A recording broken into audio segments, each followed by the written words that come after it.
cancel the cake. She told her daughter. The Mafia boss heard and bought the whole bakery.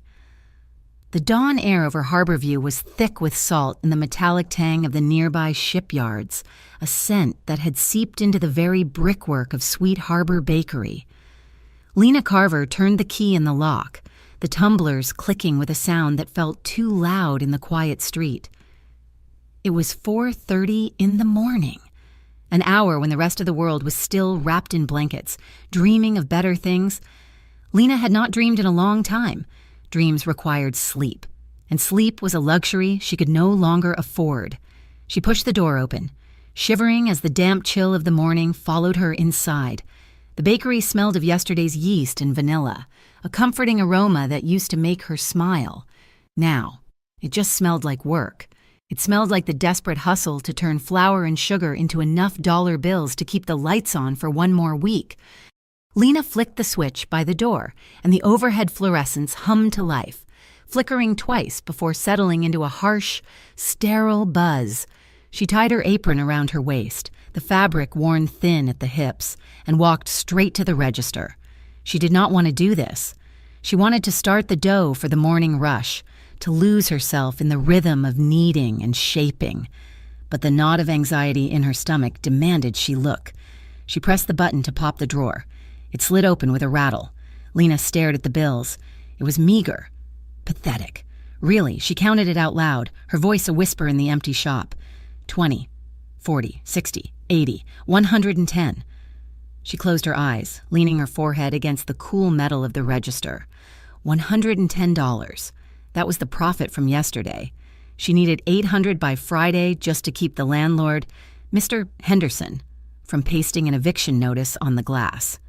That did not even account for the vendor invoices piling up on her desk in the back office, or the letter from the electric company that had arrived yesterday, stamped with ominous red ink. She was drowning. She was treading water in the middle of the ocean, holding her 13-year-old daughter above the waves, and her legs were finally giving out. The phone on the wall began to ring, cutting through the silence like a fire alarm. Lena jumped, her heart hammering against her ribs. Who would be calling the bakery landline at this hour? She snatched the receiver. Hello? Sweet Harbor Bakery. Mom? The voice was groggy, thick with sleep, but unmistakably Maddie. Lena felt her shoulders drop 2 inches. Maddie, honey, what are you doing up? It is not even 5 yet. Go back to sleep. I couldn't sleep, Maddie said, her voice brightening slightly. I was thinking about the frosting. For Saturday. Lena froze. Her hand tightened around the phone cord. Saturday. Maddie's birthday. I was looking at that recipe you brought home, Maddie continued, rushing her words now. The double fudge ganache? I think we need to get the heavy cream today if we want it to set right. And did you remember to bring home the extra cocoa powder? I checked the pantry and we are almost out. Lena looked down at the counter. Beside the register lay the mail she had brought in yesterday and refused to open. The envelope from the electric company sat on top, through the thin paper of the window. She could see the words "Final Notice."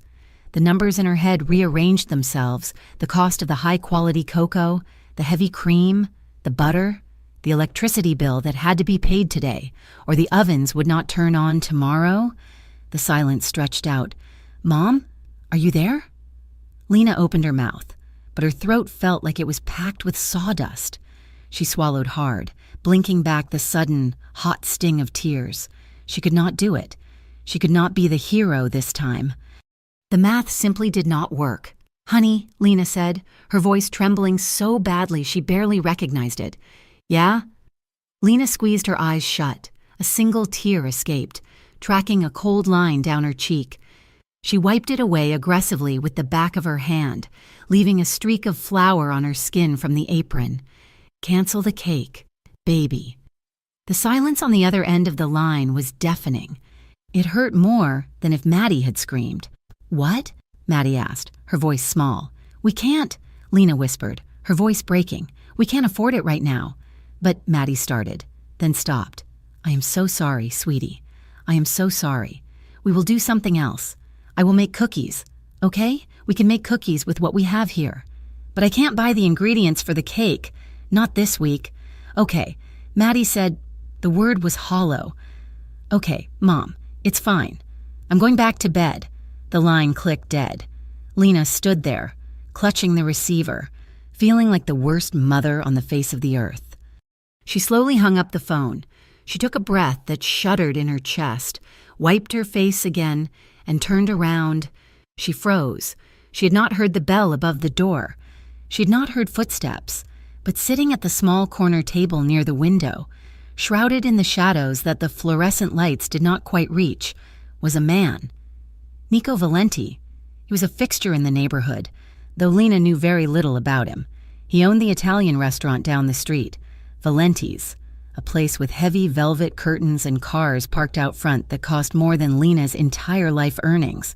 He came into the bakery 3 times a week, always at opening, always ordering a double espresso and a plain biscotti. He rarely spoke. He was watching her now.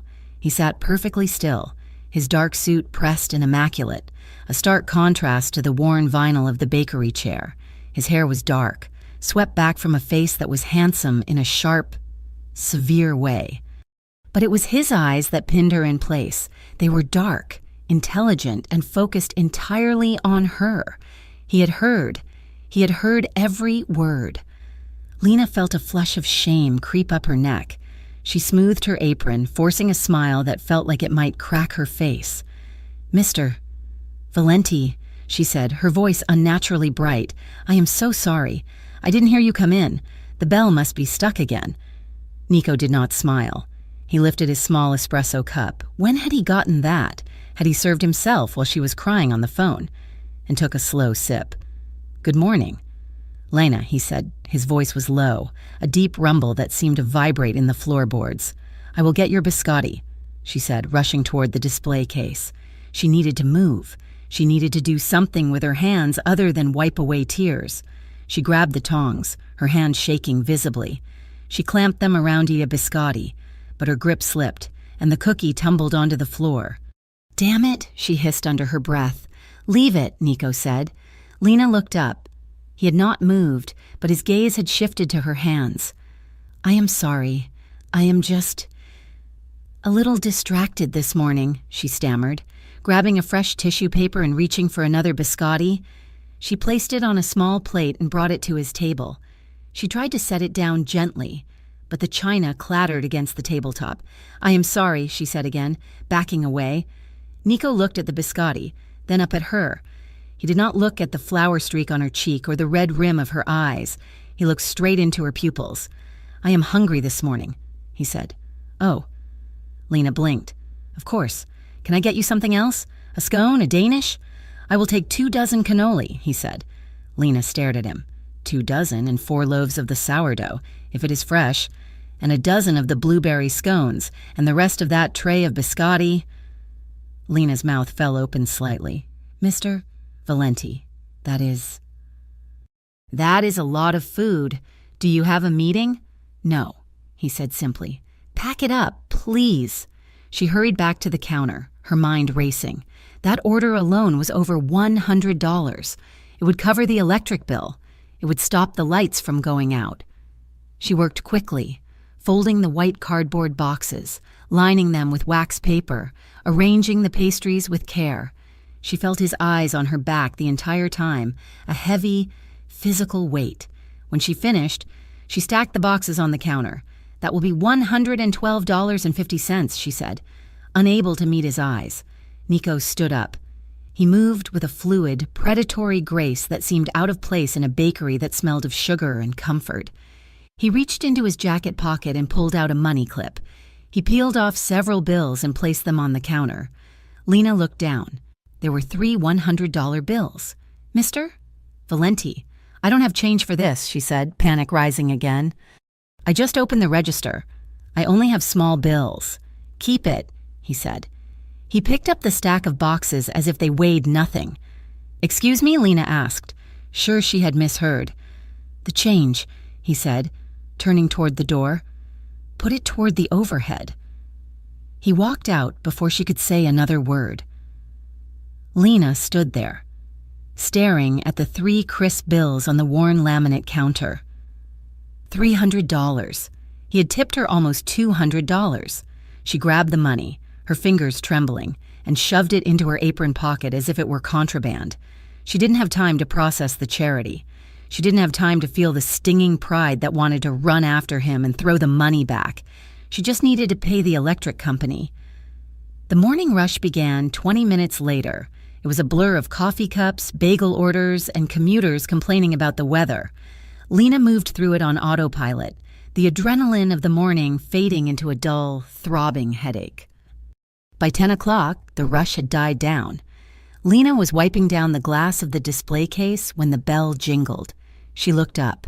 A customer service smile ready, but it died instantly on her lips. Trevor Hale walked in. Trevor was a man who wore suits that were slightly too shiny and cologne that smelled like desperate ambition. He worked for a private lending firm that operated out of a strip mall 3 towns over, a firm Lena had turned to 6 months ago in a moment of panic when the commercial ovens had died. It was the worst mistake of her life. "Lena," Trevor said, grinning. His teeth were very white and very straight. He looked like a shark in a polyester blend. "Trevor," Lena said, gripping her rag, "I told you on the phone. I don't have the full payment until Friday." Trevor walked up to the counter. Leaning over it, he invaded her space, his cologne wafting over her, choking out the smell of bread. "See, that is the problem, Lena. You say Friday, but Friday comes and you are still short. My bosses are getting impatient. They are businessmen, not charities. I know," Lena said, stepping back. "I have some of it. I can give you 300 right now." Trevor laughed. It was a dry, barking sound. 300. The interest alone is 500. "Sweetheart, we are way past partial payments." He reached into his briefcase and pulled out a thick envelope. He tossed it onto the counter. It landed with a heavy slap. "What is this?" Lena asked.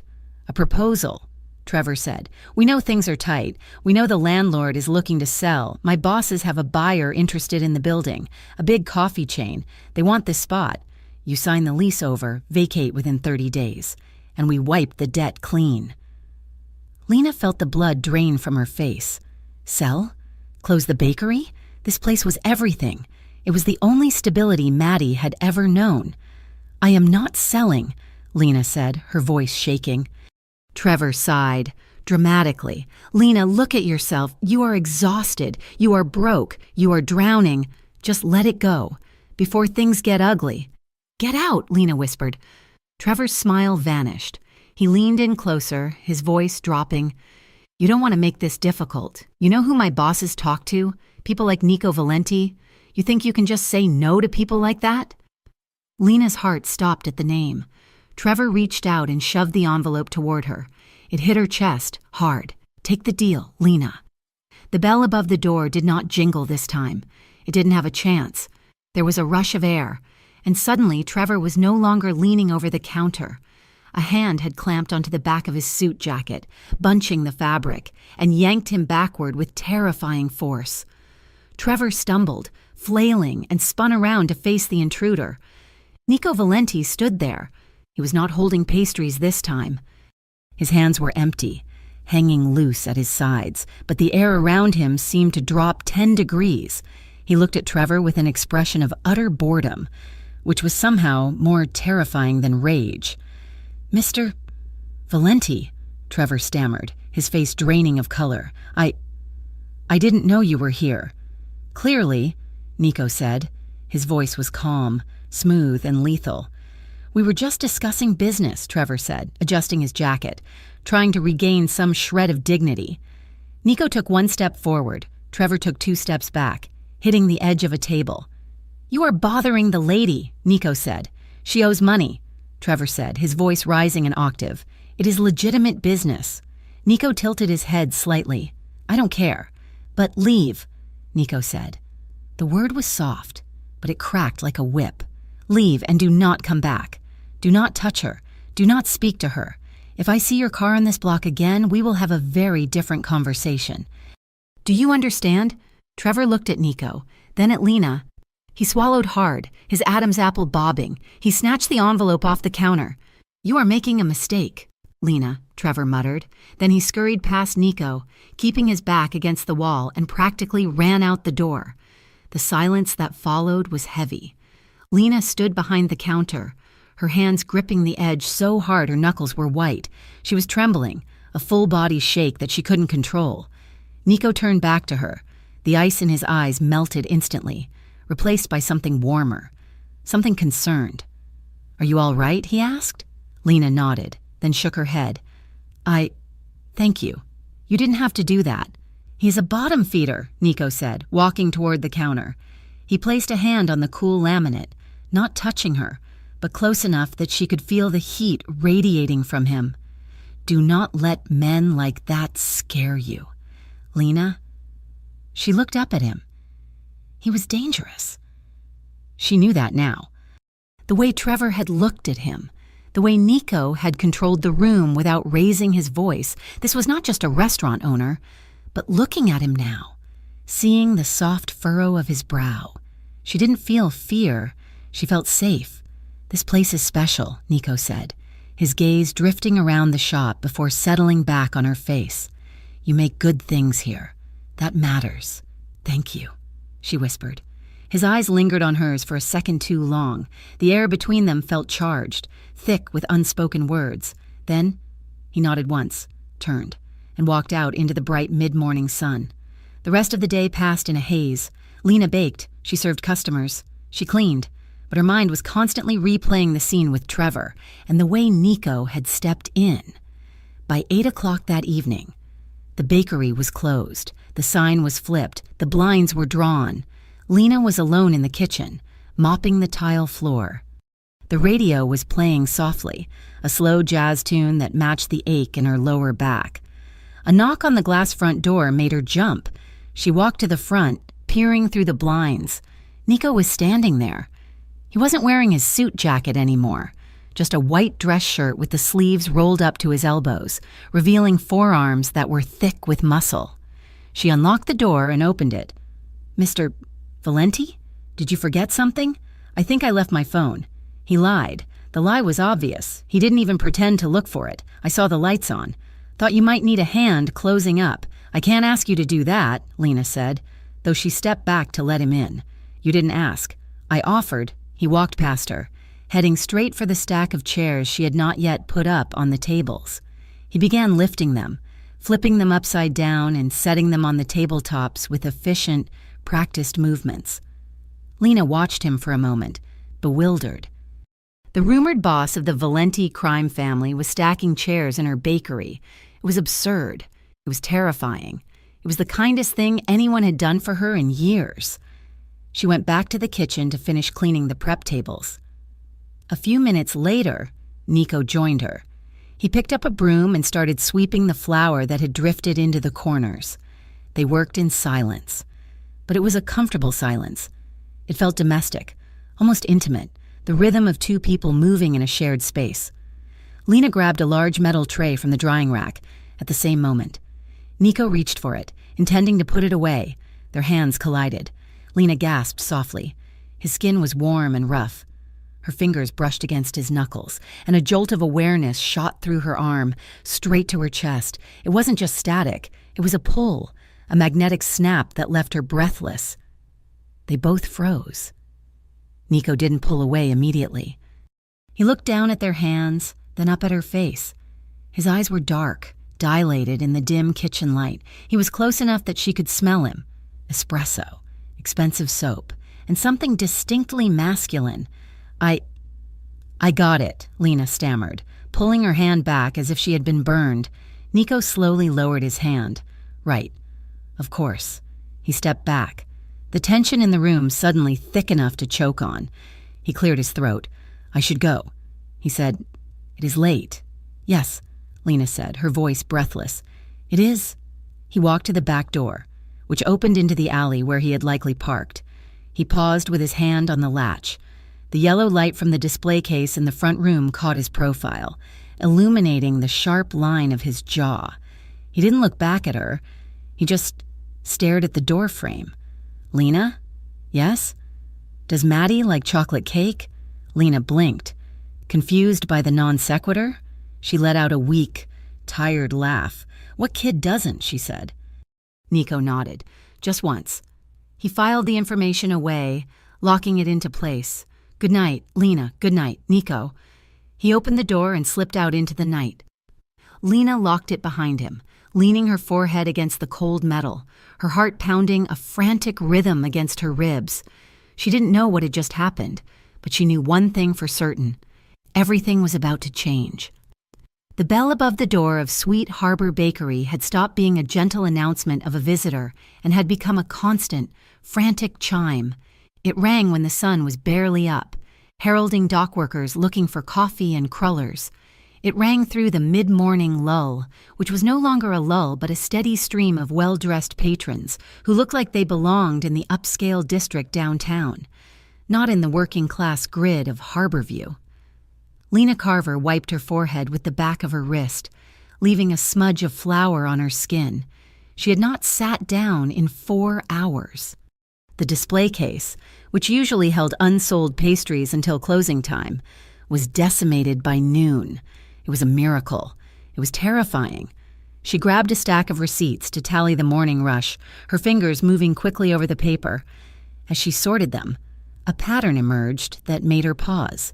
It was not just random foot traffic. Almost every third customer mentioned that they had been sent over from Valenti's. Go see Lena. The waiters at the restaurant had apparently told them. Best sfogliatelle in the city. Then there were the catering orders. Large, heavy bond paper invoices for corporate lunches and private parties, all of them stamped with the elegant scrolling logo of Valenti Restaurant. The sums at the bottom of these invoices were staggering. In 1 week, Lena had made enough to cover the rent for 2 months. The crushing weight that had sat on her chest since her divorce was beginning to lift, replaced by a frantic, breathless gratitude. But gratitude was a complicated thing when you did not quite understand the source. Lena moved to the front to restock the cannoli tray. 2 women were sitting at the small round table near the window, nursing cappuccinos. They were neighborhood fixtures. Mrs. Higgins and Mrs. D'Amico, the kind of women who knew everyone's business before it even happened. Lena smiled at them, about to offer a refill, when their hushed voices drifted over the hum of the refrigerator. "He's buying her out, I bet." "Mrs.," Higgins whispered, leaning in over her foam cup. "That is what men like him do. He's just helping—" "Mrs.," D'Amico argued, though she looked uncertain. "Please, you know who he is." "Mrs.," Higgins said, her voice dropping to a conspiratorial hiss that carried perfectly in the acoustic quiet of the shop. "He is a Valenti, like the Valenti family. My nephew works at the docks, and he says nothing moves in this city without Nico Valenti nodding his head first." Lena froze, her hand hovering over the pastry case. The tray of cannoli felt suddenly heavy, like lead. "The restaurant is just a front, Mrs., Higgins continued, looking around to make sure no one was listening, completely missing Lena standing 5 feet away. "Gambling, protection, unions, that is where the money comes from. You think a nice Italian boy gets that rich selling pasta?" Lena backed away slowly, her heart hammering a frantic rhythm against her ribs. She retreated into the kitchen, the swinging door shutting out the voices, but the words echoed in her head. The Valenti family. She knew the stories. Everyone in Harborview knew the stories. They were the shadows in the alleyways, the reason certain businesses never got robbed while others burned down. They were the reason you didn't ask questions when a shipment went missing at the port. And Nico Valenti, the quiet man who stacked chairs for her, the man who tipped $200 because she was crying, was the head of the snake. Lena braced her hands against the stainless steel prep table. She felt sick. She had invited him in. She had let him near Maddie. The back door opened. Lena spun around, a rolling pin instinctively clutched in her hand like a weapon. Nico stood in the doorway, framed by the afternoon sun of the alley. He was wearing a charcoal suit today, immaculate as always, but his tie was loosened slightly at the collar. He held a clipboard in one hand. "I have the final numbers for the engagement party catering," he said, his voice low and steady. He stepped inside, closing the door behind him. The noise of the city cut out, leaving them in the sudden intimacy of the kitchen. He looked up and stopped. He saw the rolling pin. He saw the pallor of her skin and the wide, fearful look in her eyes. "Lena?" he asked, his brow furrowing. Lena set the rolling pin down, but she did not step forward. She stayed on her side of the prep table, putting the steel barrier between them. "Is it true?" she asked. Her voice was shaking, but she forced it to be loud. Nico went very still. He did not ask what she meant. He was too smart for that. He looked at her, his dark eyes searching her face, assessing the damage. "What did you hear?" he asked calmly. "I heard that you are not just a restaurant owner," Lena said. "I heard your name is Valenti, as in the family, as in the people who run this city." Nico sighed. It was a heavy sound, weary and old. He placed the clipboard gently on the counter. He did not step closer. "I am a restaurant owner." "Lena." "But yes, my name is Valenti. So you are them," she accused, her voice rising. "You are a mobster, a criminal. I am involved in a life that I have tried very hard to keep outside of these walls," Nico said. "Well," he didn't deny it. He didn't lie. The honesty was almost more terrifying than a denial would have been. "Why?" Lena demanded. "Why are you helping me? Is this money laundering? Am I just a front for you?" Nico's eyes flashed, a spark of genuine anger cutting through his calm facade. "No." "Then what do you want from me?" she cried out. She grabbed a lump of dough from the bowl nearby and slammed it onto the floured surface of the table, needing to hit something. "Men like you don't do things for free. What is the price? Nico?" Nico took a step forward. Lena flinched, but she stood her ground. "There is no price," he said, his voice intense. "I have a daughter," Lena shouted, slamming the dough again. She punched her fist into the soft wheat, tears springing to her eyes. "I have a 13-year-old girl. I can't have this world touching her. I can't take your blood money to buy her birthday cake." The words hung in the air, sharp and violent. Nico closed the distance between them in 2 long strides. He reached across the table. Lena tried to pull away, but he was faster. He covered her hands with his. His palms were warm and dry, enveloping her flour-caked fists. He didn't squeeze, he just held them, stopping her from punishing the dough, stopping her from shaking. "Lena, look at me." She refused. She stared at their hands, the contrast of his manicured skin against her mess. "Look at me," he commanded, soft but firm. She looked up. His face was inches from hers. There was no anger in his eyes now, only a fierce, burning sincerity that took her breath away. "I am not a good man," Nico said quietly. "I have never claimed to be. I have done things to keep my family safe that would give you nightmares. But I swear to you, on my mother's grave, that this darkness will never touch you. It will never touch Maddie." "How can you promise that?" she whispered. "Because I am the one standing at the door," he said. Lena searched his eyes, looking for the lie, looking for the manipulation.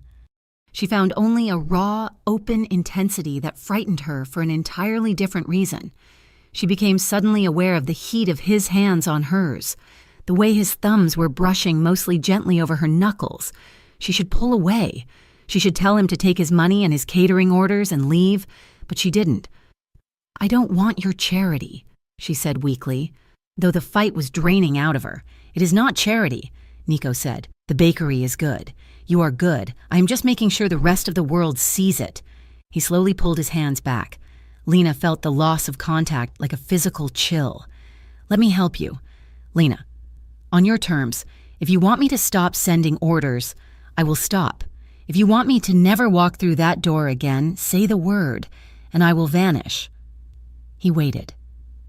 The silence stretched, filled only by the hum of the refrigerator and the distant sound of traffic. Lena looked at the pile of invoices on the desk. She thought about the rent that was paid. She thought about Maddie's smile when she realized they could afford the new sneakers she needed for school. "Don't vanish," Lena whispered. Nico exhaled, his shoulders relaxing slightly. "Okay, but no more secrets," she added, pointing a floury finger at him. "If there is danger, you tell me.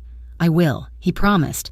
The tension in the room shifted. It was no longer the sharp, jagged tension of fear. It was something softer, heavier, a simmering awareness that made the air feel thick. Nico looked at the streak of flour on her cheek. A small smile tugged at the corner of his mouth. "You have flour on your face," he said. Lena brushed at it uselessly. "It is a hazard of the trade." "It suits you," he said softly. He turned and walked to the door, pausing with his hand on the frame. "I will pick up the catering order tomorrow at 5?" Lena nodded, unable to speak. She watched him leave, her heart pounding a slow, heavy rhythm against her ribs. 3 nights later, the bakery was closed, the blinds drawn against the streetlights. The only illumination came from the yellow bulb in the range hood and the glow of the street lamps filtering through the cracks. It was late, past 10 o'clock. Lena and Nico were in the kitchen finishing the prep for a massive charity gala the restaurant was catering. Lena had insisted on doing the pastries herself, and Nico had insisted on helping. The radio in the corner was playing a low, soulful ballad, the kind with a saxophone that sounded like heartbreak. Lena was frosting cupcakes, her movements rhythmic and practiced. Nico was packing them into boxes. He had taken off his suit jacket and rolled up his sleeves, and there was something undeniably domestic about seeing the crime boss of Harborview carefully folding pink cardboard tabs. "You missed a spot," Nico said, pointing to her chin. Lena looked up, blowing a strand of hair out of her eyes. "What?" "Frosting. Right there." She tried to wipe it with her shoulder, her hands occupied with a piping bag. "Did I get it?" "No," he said, stepping closer. "Here." He reached out. His thumb brushed against her jawline, warm and rough. He swiped the smudge of buttercream away, his touch lingering for a second longer than necessary. The sensation sent a shiver racing down Lena's spine. Then, with a glint of mischief in his eyes, he tapped the tip of her nose with his frosting-covered thumb. "Hey," Lena gasped, laughing. She swatted at his hand. "You ruined my dignity. You had frosting on your chin," Nico said, grinning. Dignity was already gone. Lena laughed again, the sound bubbling up from her chest. It felt good to laugh. It felt reckless. The song on the radio changed, segueing into an old, slow drag, heavy on the bass. Nico's smile faded into something softer. He wiped his hand on a towel and tossed it onto the counter. "Do you dance?" he asked. Lena blinked. "Here? In the kitchen? Why not? The floor is swept." I haven't danced in years," Lena said, feeling a sudden rush of shyness. "Not since before Maddie was born." "Really?" Nico held out his hand. His palm was open, inviting an anchor in the storm. "Come on," he said. "Just one song, to celebrate the order being finished." Lena looked at his hand. She looked at the flour bags stacked in the corner, the industrial mixers standing like sentinels in the shadows. It was crazy. She placed her hand in his. Nico pulled her in. He didn't do it forcefully, but with a steady, confident pressure. He placed one hand on her waist, his fingers splaying over the fabric of her apron. He guided her other hand to his shoulder. He was taller than her, broad and solid. When she stepped close, she could feel the heat radiating from his chest through his dress shirt. They began to sway. It was awkward for the first few steps, Lena stumbling slightly as she tried to follow his lead, but Nico was a good dancer. He moved with an easy grace, guiding her around the prep island, avoiding the mop bucket. "Relax," he murmured, his voice rumbling against her ear. "I have got you." Lena let out a breath she didn't know she was holding. She let her head drop slightly, resting her forehead against his shoulder. The smell of him, soap, starch, and the faint underlying scent of tobacco filled her senses. She could feel the steady thud of his heart beneath her palm. It was a slow, powerful rhythm. It made her feel safe. They turned in the small space, the world outside the bakery fading away until there was only the music and the warmth of his body against hers. Her apron brushed against his trousers. His hand on her waist tightened slightly, pulling her a fraction of an inch closer. Lena lifted her head. Nico was looking down at her. His eyes were dark pools, unreadable and yet filled with everything she was afraid to name. The playfulness was gone. In its place was a hunger that made her knees weak. They stopped moving. The music continued, but they stood still in the center of the kitchen. Nico's gaze dropped to her lips, then back up to her eyes. He leaned in, slow and inevitable. Lena's breath hitched. She tilted her head back, her lips parting slightly. She wanted this. God help her. She wanted this man who brought danger and safety in equal measure. His face was inches from hers. She could feel the ghost of his breath on her mouth. Brrring, brrring. The shrill ring of the wall phone shattered the moment like glass. Lena jumped back, gasping, her hand flying to her mouth. Nico froze, his jaw tightening visibly, a muscle jumping in his cheek. The phone rang again. I have to get that," Lena stammered, her face burning. "It might be Maddie." Nico nodded stiffly, turning away to face the sink. He ran a hand through his hair, gripping the back of his neck. "Go." Lena grabbed the phone, her hands shaking. "Hello? Mom?" Maddie's voice chirped. "Can I sleep at Sarah's tonight? Her mom said it is okay." Lena closed her eyes, leaning against the wall. "Of course. Baby, just be safe. Call me in the morning." She hung up. The silence in the kitchen was deafening. Nico had put his jacket back on. The mask was back in place. "I should go," he said, his voice rough. "Yes," Lena whispered. "Good night, Nico." He looked at her one last time, his eyes lingering on her mouth, before he turned and walked out the back door. Later that week, on a rainy Tuesday evening, Nico knocked on the door of Lena's apartment above the bakery. Lena opened it, surprised to see him holding a white bakery box tied with string.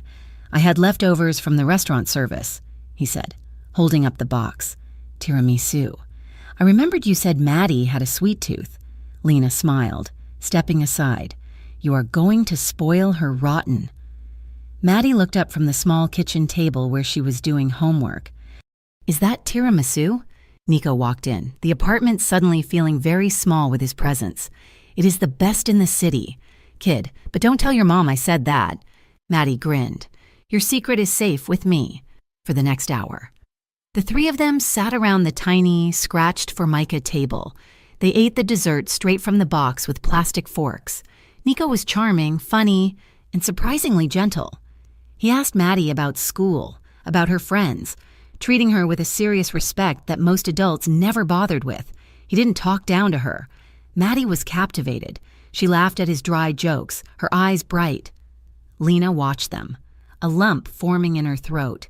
It had been so long since there had been a man at this table who wasn't yelling or complaining about money. Around 9 o'clock, Maddie yawned, her head drooping.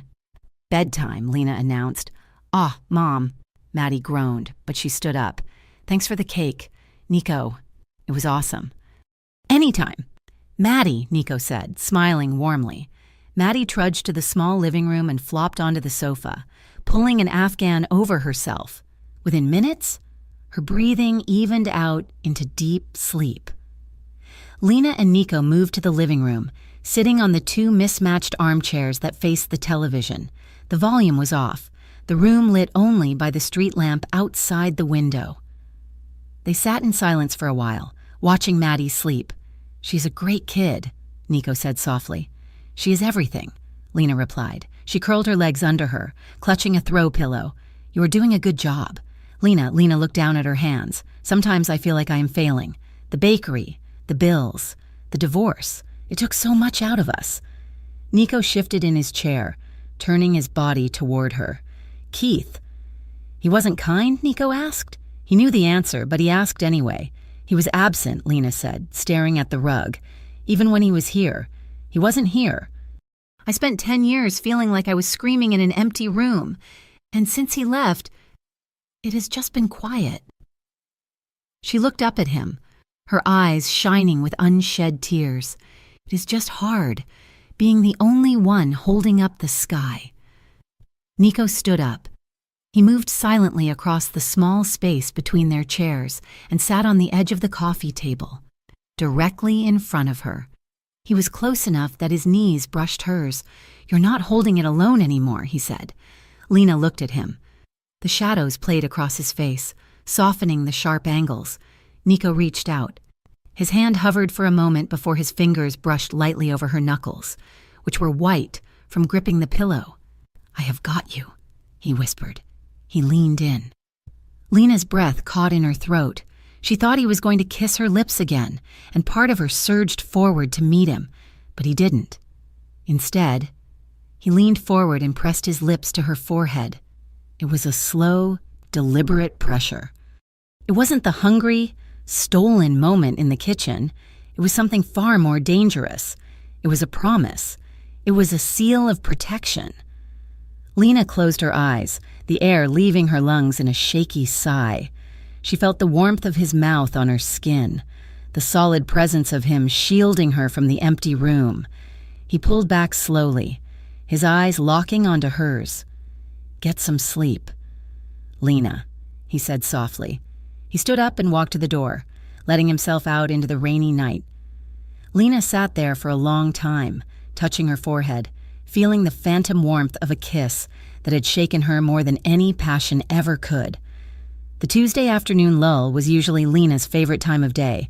It was the hour when the morning rush had faded into a memory of coffee grounds and crumbled muffins, and the after-school crowd had not yet descended. It was a time for inventory, for wiping down the counters until the laminate shone, and for pretending, just for a moment, that her life was simple. The bell above the door jingled, aggressive and sharp, shattering the peace. Lena looked up from the ledger she was balancing, a smile of welcome already forming on her lips. It froze there, brittle and fake, as she recognized the man striding toward the counter. It was Keith Drummond. Her ex-husband wore a polo shirt that was tight around the middle and sunglasses he didn't bother to remove until he was leaning over the display case. He looked around the shop with a sneer that Lena knew better than her own reflection. It was the look he gave anything that didn't immediately serve him. "Keith," Lena said, her voice flat. "This is a surprise." "Is it?" Keith asked, tossing his sunglasses onto the counter. He picked up a biscotti from the jar, inspected it, and dropped it back in with a clatter. "I hear things. Lena, people talk." "What do people talk about?" Lena asked, closing the ledger. She instinctively moved to block his view of the kitchen, though she wasn't sure why. "They talk about how Sweet Harbor Bakery suddenly has a guardian angel," Keith said, his voice dripping with false concern. "A very specific kind of angel. I heard you are cozying up to Nico Valenti." Lena felt a cold spike of dread in her stomach. She crossed her arms over her chest. "Mr. Valenti is a customer, and he has hired us for catering. It is business. Keith, something you might not understand since you have barely held a job since the divorce." Keith's face reddened. "I am consulting," he snapped. "But that is not the point. The point is that you are letting a gangster play house in my daughter's life." Lena laughed, a harsh, humorless sound. "Your daughter, that is rich. When was the last time you saw Maddie? 3 weeks ago? 4? You missed her birthday?" "Keith." "Again, I was busy," Keith muttered, waving a hand dismissively. "I sent a card. You sent a text," Lena corrected him. 2 days late, and you still owe 4 months of child support. So do not come into my place of business and lecture me about who is good for Maddie. Nico has been kinder to her in 3 weeks than you have been in 3 years. Keith leaned in, his voice dropping to a hiss. "Do not compare me to him. The man is a criminal. Lena, he breaks legs for a living, and you are taking his money." "I am taking payment for services rendered," Lena shot back, her hands trembling despite her best efforts to steady them. "You are taking blood money," Keith spat, "and everyone knows it. You are just too desperate to see it. Look at you, begging in an apron, letting some mob boss bail you out because you can't hack it on your own. You are pathetic." "Lena." The insult landed like a slap. Lena stared at him, the air leaving her lungs. It was the voice of her own worst insecurities, given form and volume by the man who had promised to love her and then left her to drown. "Get out," she whispered. Keith straightened up, looking satisfied with the damage he had done. "I am just warning you. Keep Maddie away from him. If I find out she is anywhere near that guy, I will make sure the courts hear about it. You are an unfit mother if you think this is a safe environment." He grabbed his sunglasses and turned on his heel, storming out the door. The bell jingled again, mocking her in his wake. Lena stood frozen for a heartbeat. the silence of the shop rushing back in to fill the space where Keith's poison had been. Then, the dam broke. She turned and bolted for the kitchen, her vision blurring with hot, angry tears. She burst through the swinging doors, a sob already tearing from her throat, and stopped dead. Nico was there. He was leaning against the far counter, near the industrial mixer, his arms crossed over his chest. He was perfectly still, his face a mask of stone. He wasn't looking at her. He was staring at the swinging doors she had just come through, his eyes dark and terrifyingly empty. He had been back here reviewing the supply list, and he had heard every word. "Lena?" Nico said. His voice was low, devoid of the warmth she had grown used to.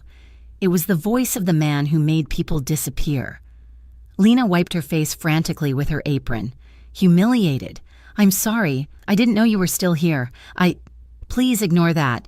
He called you pathetic," Nico said. "It wasn't a question. He's just angry," Lena said, her voice shaking. "He likes to hurt me. It makes him feel big." Nico pushed off the counter. He moved toward her, not aggressively, but with a focused intensity that made the air in the kitchen feel heavy. He stopped a few feet away.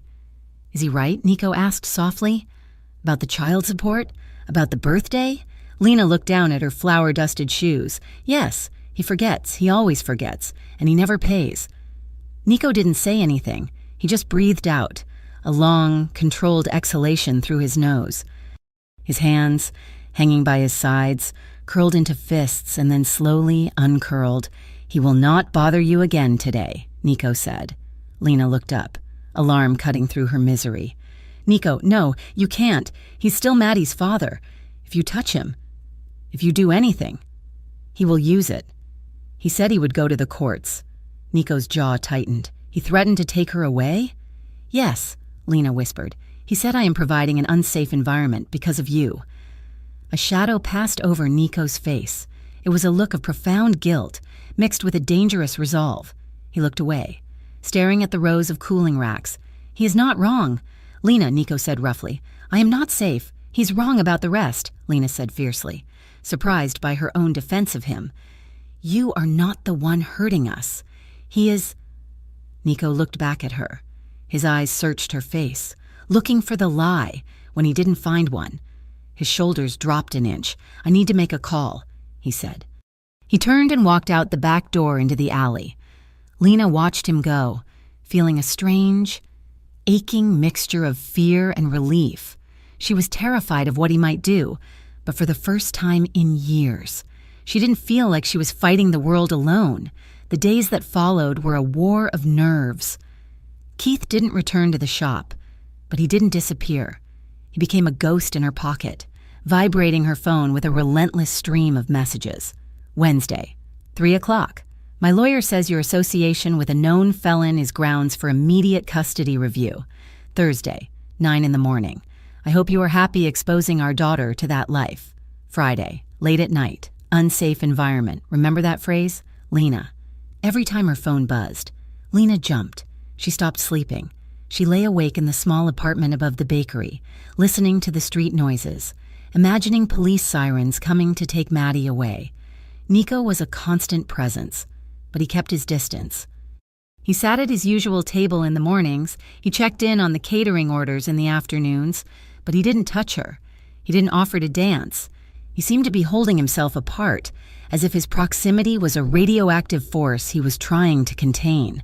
But his eyes were always on her, watchful and alert. Then came Saturday night. It was late, past 11. Maddie was staying at a friend's house for a sleepover, a rare treat that Lena had agreed to only because she needed a night to fall apart in private. The bakery was closed. Lena was in the back, scrubbing the floors, trying to wash away the anxiety with bleach and hot water. The sound of glass shattering was like a gunshot in the quiet shop. Lena screamed, dropping the mop. She spun toward the back of the bakery, where the sound had come from. Another crash followed, this one wet and heavy, like a bucket of water hitting a wall. Then came the sharp, hissing sound of an aerosol can. The back window. The one that looked out into the alley. Lena's heart hammered against her ribs. She backed away, her hands trembling. She fumbled for her phone in her apron pocket, her fingers slipping on the screen. Before she could dial, the back door handle rattled violently. "Open up!" a voice shouted. It wasn't Keith, it was a stranger's voice, rough and slurred. Lena scrambled backward, knocking into a prep table. A tray of silverware clattered to the floor. Suddenly, there was a shout from outside. Not at the door, but further down the alley. Hey, it was a single word, barked with the authority of a thunderclap. Lena froze. She knew that voice. There was the sound of running footsteps, heavy boots on pavement, then a thud, a groan, and the sickening crunch of a body hitting a dumpster. "Get off me," the stranger's voice yelled. Panic replacing the aggression, Lena moved. She couldn't help herself. She ran to the back door, unlocked it with shaking fingers, and threw it open. The alley was dimly lit by a single flickering security light. The air smelled of spray paint and ozone. On the brick wall of the bakery, a jagged streak of red paint marred the white stone, a crude slur against the Valenti name. But Lena didn't look at the wall. She looked at the two men. One was a young man in a hoodie, pinned against the brick wall a few feet away. His feet were barely touching the ground. Holding him up by the lapels of his jacket was Nico. Nico looked terrifying. His suit jacket was gone. His white shirt was strained across his back as he slammed the man against the bricks again. "Who sent you?" Nico growled. His voice was a low rumble, like a growl from deep within a chest cavity. "Screw you, Valenti," the man spat. Nico shifted his grip. He moved with a speed that blurred in the low light. His forearm slammed against the man's throat, pinning him. "I will ask you one time," Nico said, "and if you lie to me, you will not walk out of this alley." "Who sent you?" "Ricci," the man choked out, clawing at Nico's arm. "It was Ricci. He said to send a message." Nico leaned in, his face inches from the man's. "You go back to Marco Ricci. You tell him that if he touches one brick of this building, if he comes within 1 mile of this woman or her daughter, I will burn his entire world to ash. Do you understand me?" "Yes, yes," Nico released him. The man crumpled to the pavement, gasping for air. "Run," Nico said. The man didn't need to be told twice. He scrambled to his feet and bolted down the alley, disappearing into the shadows. Nico stood there, his chest heaving. He stared at the darkness where the man had vanished. His hands were clenched at his sides. Lena stood in the doorway, her hand covering her mouth. She was shaking so hard her teeth chattered. She'd never seen violence like that. She had never seen a man handled like a rag doll. She was horrified. And yet, beneath the terror, a primal, undeniable feeling bloomed in her chest. Safety. He had come for her. He was the monster in the dark, but he was her monster. Nico turned around. The security light caught his face. There was a cut high on his cheekbone, oozing dark blood. His knuckles on his right hand were split and raw. He saw her. His expression crumpled. The rage vanished, replaced by a look of utter devastation. "Lena," he breathed. "Go inside." Lena didn't move. She stared at the blood on his face. "Please," Nico said, his voice cracking. "Go inside. You shouldn't see this." Lena took a step forward. Not away from him, toward him. "Come in," she said. Nico shook his head. "I can't. I am not." "Come in, Nico," she ordered, her voice finding a sudden steel strength. "You are bleeding." She reached out and grabbed his wrist. His skin was burning hot. He flinched at her touch, but he didn't pull away. She tugged him gently, leading him out of the alley and into the warmth of the bakery kitchen. She locked the door behind them, shutting out the night. "Sit," she said, pointing to a metal stool near the sink. Nico sat. He looked out of place in the domestic brightness of the kitchen, a dark, bruised storm cloud amidst the flour bins and sugar sacks. He refused to look at her. He stared at his bloody hands, resting on his knees. Lena grabbed the first aid kit from under the counter. She filled a bowl with warm water and grabbed a clean cloth. She moved between his legs, stepping into the space he created. "Look at me," she whispered. Nico slowly lifted his head. The cut on his cheek was shallow but angry. His eyes were filled with a profound shame that broke her heart. "I am sorry," he rasped. "I am so sorry you had to see that." Lena dipped the cloth in the water. She wrung it out and gently touched it to his cheek. Nico hissed in a breath. his eyes fluttering shut. "Hold still," she murmured. She cleaned the wound with careful, tender strokes. Her fingertips brushed against his jaw, feeling the rough stubble there. She moved to his temple, wiping away a smear of dirt. The air in the kitchen began to change. The adrenaline of the attack was fading, leaving behind a raw, vibrating tension. "It was the Ricci crew," Nico said, his eyes still closed. "They are trying to provoke me. They know I care about this place.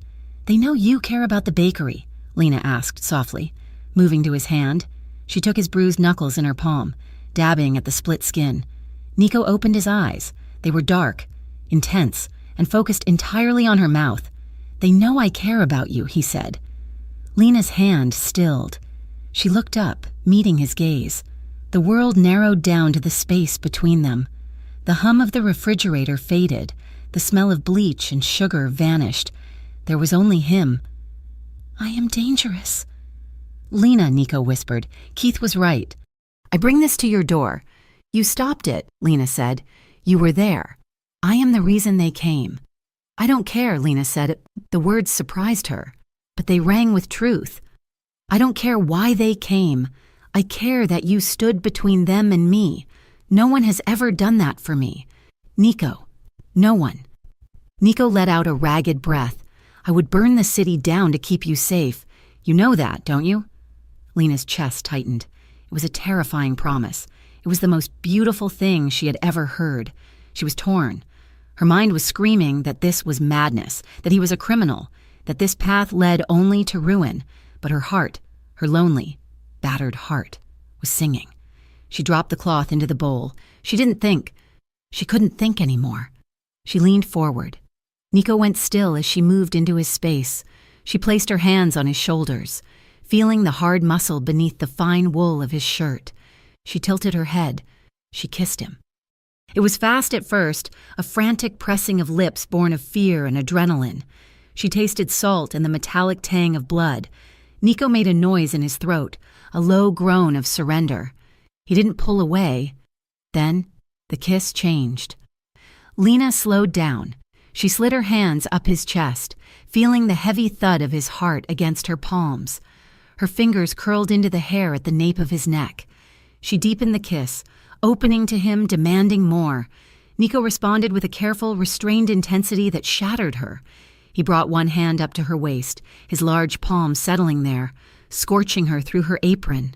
He drew her closer, pulling her between his spread knees until her body was pressed flush against his suit. He tasted like espresso in danger. He kissed her like a man starving, devouring her sigh, tilting her head back to deepen the angle. His other hand came up to cup her jaw, his thumb stroking her cheekbone, impossibly gentle despite the violence of a moment ago. For a few hungry, stolen seconds, Lena forgot everything. She forgot Keith. She forgot the graffiti in the alley. She forgot the bakery and the bills and the laws of the real world. There was only Nico, his heat, his strength, and the desperate way he held her. Then, reality crashed back in. Lena broke the kiss, gasping for air. She pulled back, her chest heaving. She stared at him, her lips swollen and tingling. Her face was flushed, her eyes wide. Nico looked wrecked. His pupils were blown wide, swallowing the iris. His breathing was ragged. Lena stepped back, her hands flying to her mouth. I don't know how to do this," she whispered, her voice trembling. Nico didn't move to grab her again. He stayed on the stool, anchoring himself. "Do what?" he asked hoarsely. "Reconcile this," she said, gesturing vaguely between him and the back door. "The man who kisses me like that, and the man who chokes people in alleyways. I don't know how to fit them together." Nico stood up slowly. He wiped a smudge of her lipstick from his mouth with his thumb. "You don't have to," he said quietly. "I do," Lena argued, tears pricking her eyes again. I have a daughter, Nico. I can't just ignore who you are." Nico nodded. He reached out, and for a second she thought he would pull her back in, but he just cupped her face with both hands, his touch reverent. "I know," he said. "I'm not asking you to ignore it, and I am not asking you to choose tonight." He ran his thumbs over her cheeks, wiping away a tear that had escaped. "You're shaken up," he said. "You're scared. Let's just breathe. Okay?" Lena nodded, leaning into his touch despite herself. "Okay. I am going to stay outside tonight," Nico said. "In my car. Across the street." "No." Lena said. "You don't have to." "I do," he interrupted firmly. "I am not leaving you alone here. Not tonight, but I will stay outside. You lock the doors. You go upstairs. You try to sleep." And he dropped his hands. "I will be right there," he promised. "All night." He walked to the back door, pausing to look at her one last time. The cut on his cheek had stopped bleeding, but the mark remained. "Good night, Lena." "Good night," she whispered. He slipped out into the alley, closing the door with a soft click. Lena heard the lock engage. She stood alone in the kitchen, touching her lips, feeling the phantom pressure of his mouth, terrified by how much she wanted him to come back inside.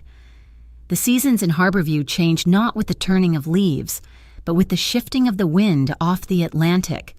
Late autumn brought a biting, damp chill that seeped through the single-pane windows of Sweet Harbor Bakery, fogging the glass and making the warmth of the ovens feel like a necessary survival tool rather than just a means of production.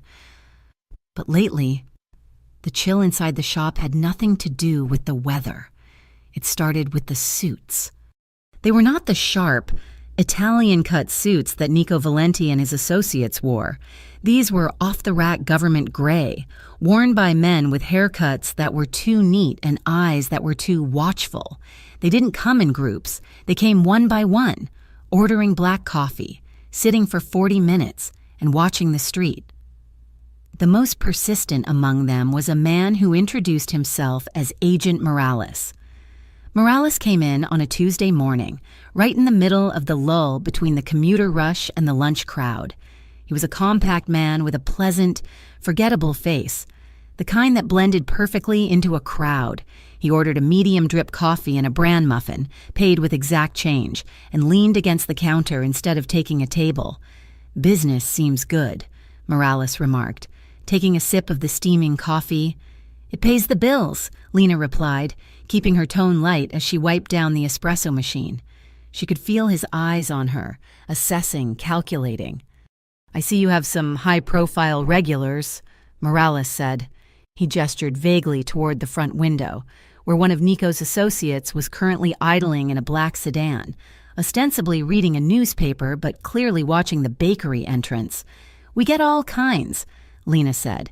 "Everyone likes pastries. Mr. Valenti seems particularly fond of them." Morales pressed, his voice smooth and conversational. "He spends a lot of time here. I imagine a man like that, a man with his specific business interests, must be a generous tipper." Lena stopped wiping. She looked up. Meeting the agent's gaze, there was no hostility in his face, only a bland, bureaucratic curiosity that was far more dangerous. "Mr. Valenti is a customer," Lena said, keeping her voice steady. "He pays for what he orders. That is the extent of it." Morales smiled. It didn't reach his eyes, of course. "Just a customer. It is nice to see a local business thriving. Miss Carver, it would be a shame if complications arose. You know, sometimes people get caught up in things they don't fully understand. They accept help from the wrong quarters. And suddenly, they are accessories to things they never signed up for. I just baked the bread." "Agent Morales," Lena said, her knuckles whitening around the dish rag. Morales nodded slowly. He took another sip of his coffee.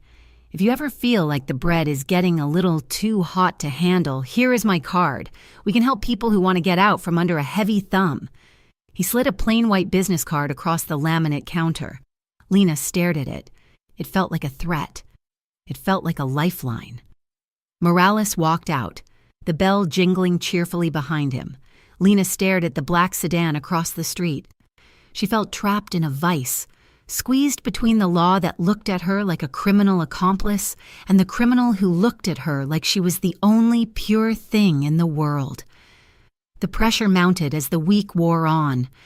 Lena began to notice unmarked cars parked down the block, mirroring the positions of Nico's men. It was a silent, rusted-out siege. Every time a car door slammed, she jumped. Every time a customer reached into their jacket pocket too quickly, her heart hammered against her ribs. She was grateful, in a twisted way, for the men Nico had stationed nearby. When she walked Maddie home from school, the black sedan would slowly cruise parallel to them, a silent metal guardian. She knew it kept the rival Ricci crew at bay. She knew it kept Keith's threats hollow, but she also saw the way the neighbors looked at her. She saw the way mothers at Maddie's school pulled their children a little closer when she walked by. She was becoming tainted by association. She was no longer just the struggling single mom. She was the woman the mob boss favored. Then came the blow that nearly broke her. Mr. Henderson, her landlord, arrived on a Friday afternoon. He was a nervous, flighty man who usually avoided eye contact, but today he looked practically vibrating with anxiety. "Lena, I have news," he said, not bothering with a greeting. He stood in the center of the shop, wringing his hands. "Is everything okay?" Lena asked, wiping her hands on her apron. "I am selling the building," Henderson blurted out. Lena felt the floor tilt. "What? I have an offer. A fantastic offer. It is a big corporate group. Java Giant, you know them, the coffee chain? They want the location. They want to tear out the kitchen, put in new plumbing, make it a flagship store." Lena gripped the counter. "Mr. Henderson, I have a lease. Your lease is up for renewal next month," he said, finally looking at her. "And look, Lena, I know you have been struggling. You are always late or you are paying in partials. This company, they are offering cash. A buyout. How long do I have?" Lena asked, her voice barely a whisper. "They want to close in 30 days, Henderson said. "But I told them I would give you first right of refusal. It is in the contract. If you can match their offer, plus the renovation capital they are promising, I will sell to you." "How much?" Henderson named a figure. It was a number so large it sounded like a joke. It was more money than Lena had made in her entire life. It was a number that meant the end. $250,000, Lena repeated, the words tasting like ash. "I need to know by the end of the month," Henderson said, looking apologetic but determined. "I am sorry, Lena, it is just business." He left. Lena stood in the empty bakery, the silence ringing in her ears. $250,000. She might as well have tried to buy the moon. She looked around the shop, the scuffed floors she had scrubbed 1,000 times, the display case with the cracked corner, the warmth, the smell of yeast, the safety she had built for Maddie. It was all going to be erased, replaced by generic corporate beige and burnt espresso. She walked to the back, sat on a flour sack, and buried her face in her hands. She didn't cry. She was past crying. She sat in a silent, suffocating despair, feeling the weight of the world crushing the air from her lungs. Nico knew about the sale before Lena did. He sat in the back office of Valenti's restaurant, the phone pressed to his ear, listening to his lawyer.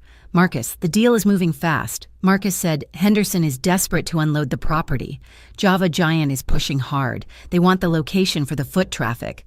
"Price?" Nico asked, staring at the wall. $250. "Buy it," Nico said. "Nico," Marcus warned, his voice measured. "This is not a smart asset acquisition. The building is old. The plumbing is a nightmare.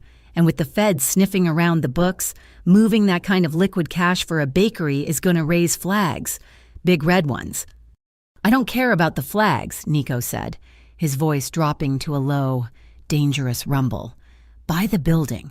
Structure it through the Shellcroft Holding Company?" Marcus asked. Sighing, "Yes.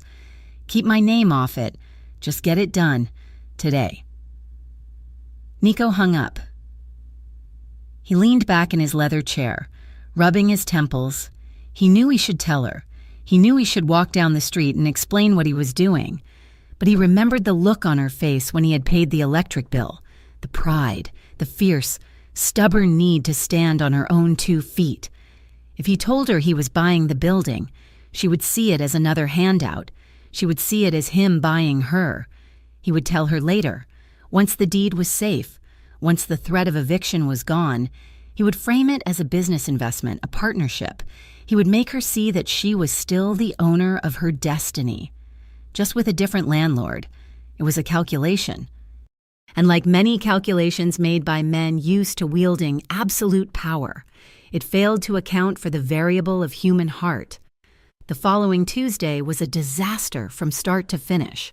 The commercial mixer jammed, ruining a batch of dough. A delivery of milk arrived spoiled, and Agent Morales came back, sitting at his table for an hour, just watching. By the time Nico walked in at 6 o'clock, Lena was vibrating with stress. She was in the kitchen, aggressively scrubbing a baking sheet. Her hair was falling out of its messy bun, and there was a frantic energy to her movements that set Nico on edge immediately. "Hey," he said softly, closing the back door behind him. Lena didn't turn around. She kept scrubbing, the metal wool rasping harshly against the pan. "I saw the car outside," she said, her voice tight. "The sedan. It has been there for 6 hours. Nico, it is for your safety," Nico said, stepping further into the room. "It is a billboard." Lena spun around, throwing the scouring pad into the sink with a splash. "It is a giant neon sign telling the feds and the neighborhood and my landlord that I am in bed with the mob." Nico stopped. He saw the wild look in her eyes, the exhaustion etched into the lines around her mouth. "Lena, keep your voice down. Don't tell me what to do," she snapped. "This is my bakery, at least for another 2 weeks. It is mine. I'm sick of your men standing guard like I am some kind of prisoner. I am sick of looking out the window and wondering if today is the day a SWAT team kicks down the door because you decided to have an espresso." Nico's jaw tightened. He took a breath, forcing himself to remain calm in the face of her storm. "The Ricci crew is still out there," he said reasonably. "The feds are asking questions because they are fishing. If I pull my men back, I leave you exposed. I won't do that." "You are suffocating me," Lena said, her voice cracking. "You think you are helping, but you are just taking over. You are turning this place into your headquarters." "That is not true," Nico said. "Isn't it?" Lena stepped forward, poking a finger at his chest. "People whisper." "Nico, my ex-husband is threatening to take my daughter because of you. And now my landlord is selling the building because he probably thinks it is safer to deal with a faceless corporation than with whatever this is." She waved her hands around the room, encompassing him, the bakery, the invisible web of danger that surrounded them. "I am losing everything," Lena whispered, the anger draining away to reveal the raw panic beneath. "I am losing the shop. I don't have the money to buy it, and once this place is gone, I have nothing. I can't protect Maddie without this place." Nico watched her crumble. He saw the terror that had been driving her all week. "You are not going to lose the shop," he said firmly. "How do you know?" Lena cried. "Do you have a magic wand? Can you make $250,000 appear out of thin air without it being dirty money?" Nico stepped into her space. He couldn't help it. The urge to fix this, to stabilize her, was overwhelming.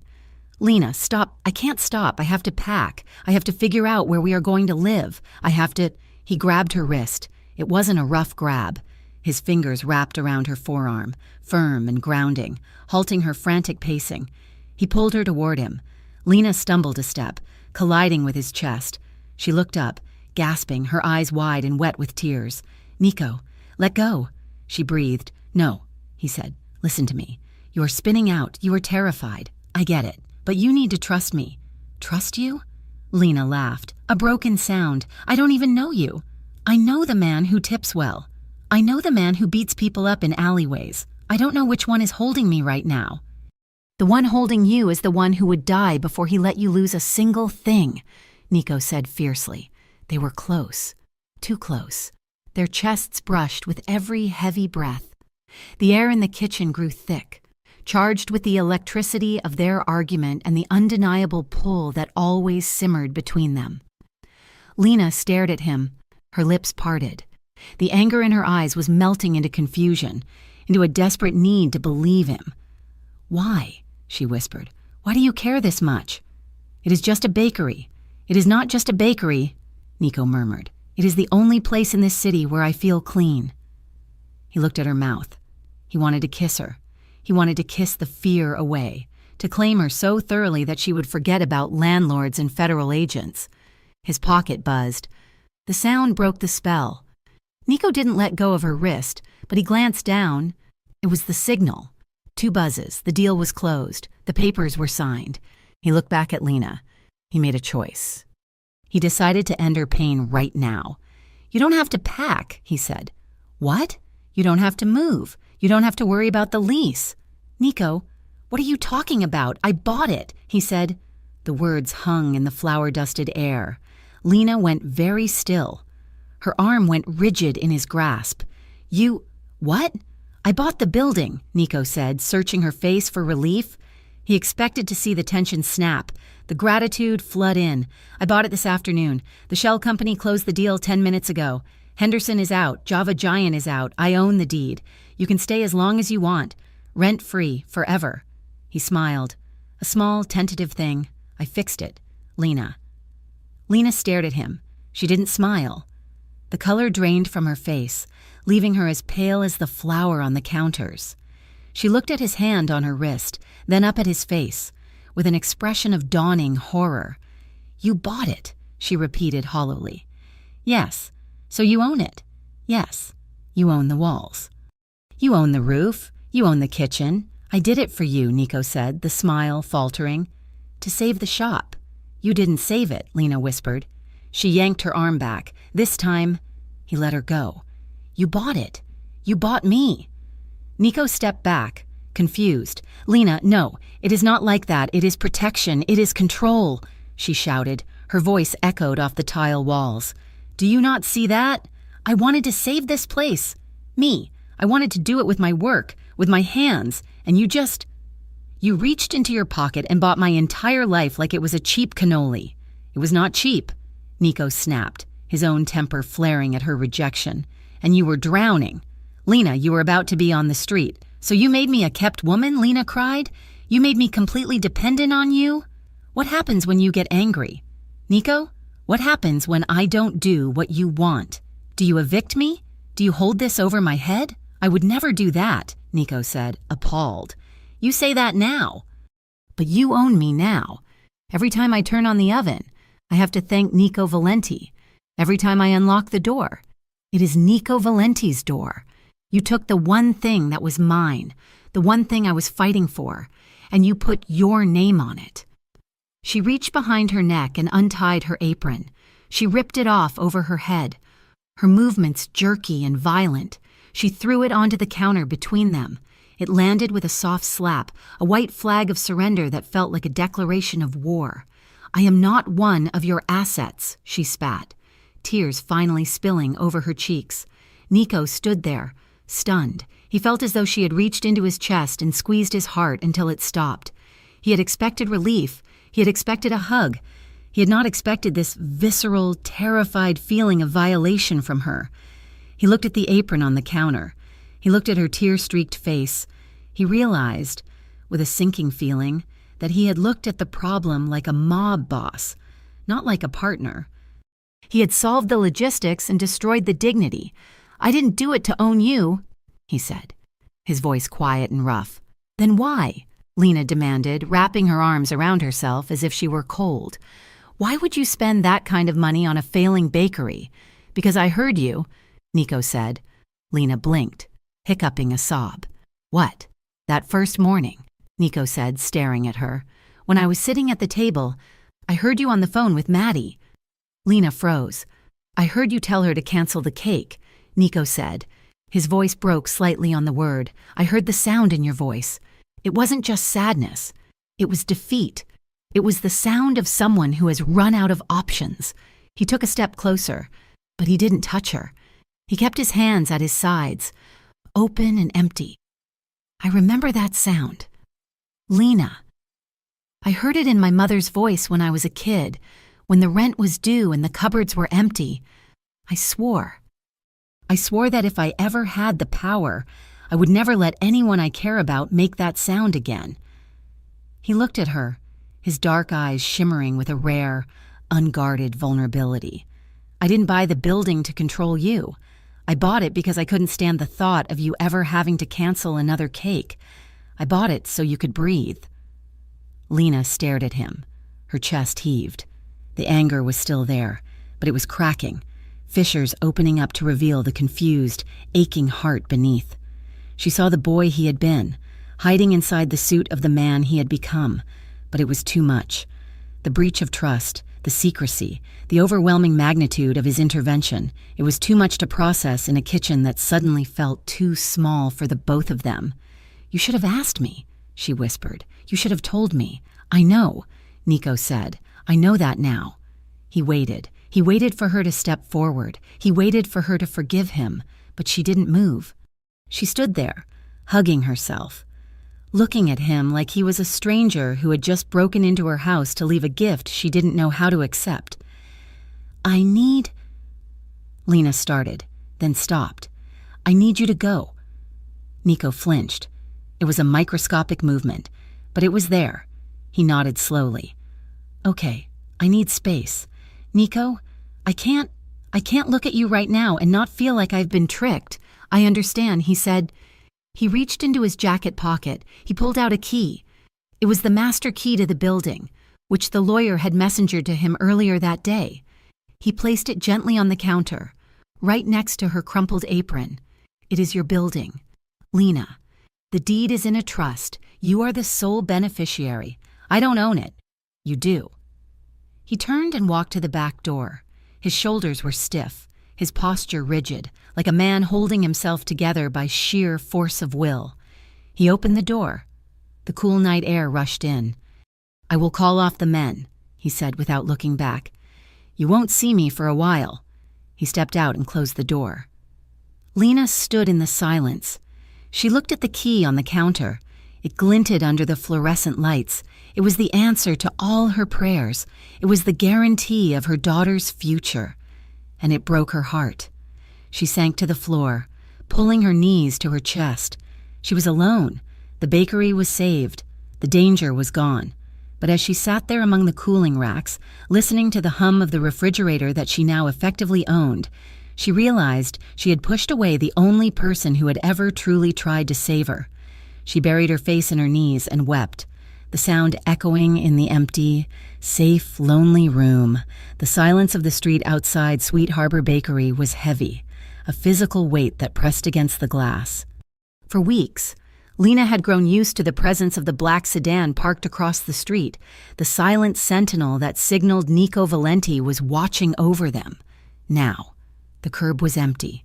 The sedan was gone, withdrawn at her request, leaving a void that felt less like freedom and more like exposure. Lena told herself this was what she wanted. She had demanded space. She had demanded autonomy. She had the deed to the building locked in a fireproof box in the back office, her name printed on the heavy legal paper as the sole owner. She was safe from eviction. She was safe from the bank. But she did not feel safe. Without the visible shield of the Valenti organization, the shadows in Harborview seemed to lengthen. The Ritchie crew, like wolves scenting a wounded animal, began to circle closer. It started with small things: a delivery truck blocked in the alley for 40 minutes, a vendor suddenly refusing to supply her with yeast, citing supply chain issues, while looking nervously over his shoulder. Then came the fire. It was a Tuesday evening, late in November. The sun had set before 5 o'clock, plunging the alley behind the bakery into a deep, inky gloom. Lena was taking out the trash, hoisting a heavy bag of flour sacks and coffee grounds into the dumpster. She smelled it before she saw it, the acrid, choking scent of burning cardboard. She froze, her heart hammering against her ribs. She dropped the bag and ran around the side of the metal bin. Inside, a small pile of boxes had been doused in lighter fluid and set alight. The flames were not high yet, just licking greedily at the trash, but the intent was clear. It was a message. We can get this close. Panic, cold and sharp, flooded her veins. She thought of the gas line that ran up the back wall, just 10 feet away. She thought of Maddie, who was upstairs in the apartment, probably doing homework with headphones on, oblivious to the smoke curling up toward her window. Lena scrambled for the hose attached to the utility sink inside the back door. She dragged it out, her fingers fumbling with the nozzle, and blasted the dumpster with a jet of freezing water. The fire hissed and died, turning into a sodden, stinking mess of ash and wet paper. Lena stood in the alley, the hose still dripping in her hand, shivering violently. It wasn't the cold. It was the terrifying realization of how fragile her walls actually were.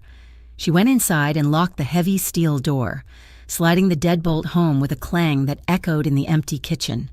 She leaned her forehead against the metal, her breath coming in short. Jagged gasps. She wanted to call him. Every instinct in her body screamed at her to pick up the phone and dial Nico. But she didn't. She had drawn the line. She had to stand on her side of it. The next morning brought a different kind of threat. A process server walked in at 10 o'clock, bypassing the line of customers waiting for bagels. He didn't order anything. He simply asked for Lena Carver, verified her identity with a bored expression, and handed her a thick manila envelope. Lena opened it in the back office, her hands shaking so badly she nearly tore the papers. It was a motion for a custody modification. Keith, he wasn't just asking for more visitation. He was asking for full custody. The legal language was dry and sterile, but the accusations jumped off the page like knives. Unsafe environment, association with known criminal elements, endangerment of a minor. Keith had been busy. He had taken every rumor, every whispered conversation in the neighborhood, and weaponized it. He was using Nico against her. He was using the man who had saved their home to take away the child he had never bothered to raise. Lena sat at the desk, the papers sprawled in front of her like a death sentence. She felt cornered. If she admitted Nico was protecting her, she proved Keith's point that she was in danger. If she denied it, she had no explanation for how she had suddenly bought a $250,000 building. She was trapped. She spent the day in a haze of fear, moving through the motions of baking and serving, but her eyes were constantly darting to the front window, waiting for Keith, waiting for the police, waiting for the world to end. At 8 o'clock, she locked the front door and flipped the sign to closed. She went to the kitchen to start the prep for the morning, needing the routine of kneading dough to quiet the screaming in her head. The back door rattled. Lena spun around, gripping a rolling pin, her heart leaping into her throat. Lena opened the door. It was Nico. His voice wasn't the calm, measured baritone she was used to. It was rough, urgent, and it brooked no argument. Lena hesitated for a second, then unlocked the deadbolt. Nico pushed the door open and stepped inside. He filled the room. The air seemed to crackle with the energy coming off him. He wasn't wearing a tie. His top button was undone, his hair windblown, and his eyes were dark with a furious intensity. "You had a fire," he said. It wasn't a question. Lena stepped back, putting the prep table between them. "Who told you?" "Does it matter?" Nico demanded, pacing the length of the small kitchen. "Someone lit a fire against your building. Lena, with you and Maddie inside, and you didn't call me." "I handled it," Lena said, her voice trembling. "You put it out with a garden hose," Nico shouted, spinning to face her. "What happens next time? What happens when they don't use cardboard?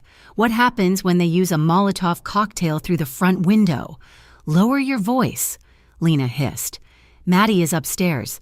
Nico stopped pacing. He gripped the edge of the stainless steel table, his knuckles white. He took a deep breath, forcing himself to lower his volume, but the intensity remained.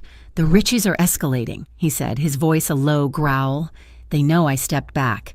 They smell blood in the water. They think you are unprotected." "I am unprotected," Lena cried out, the tears she had been holding back all day finally spilling over. "Because of you. Because of this. This war you are in." Nico looked at her, his face stricken.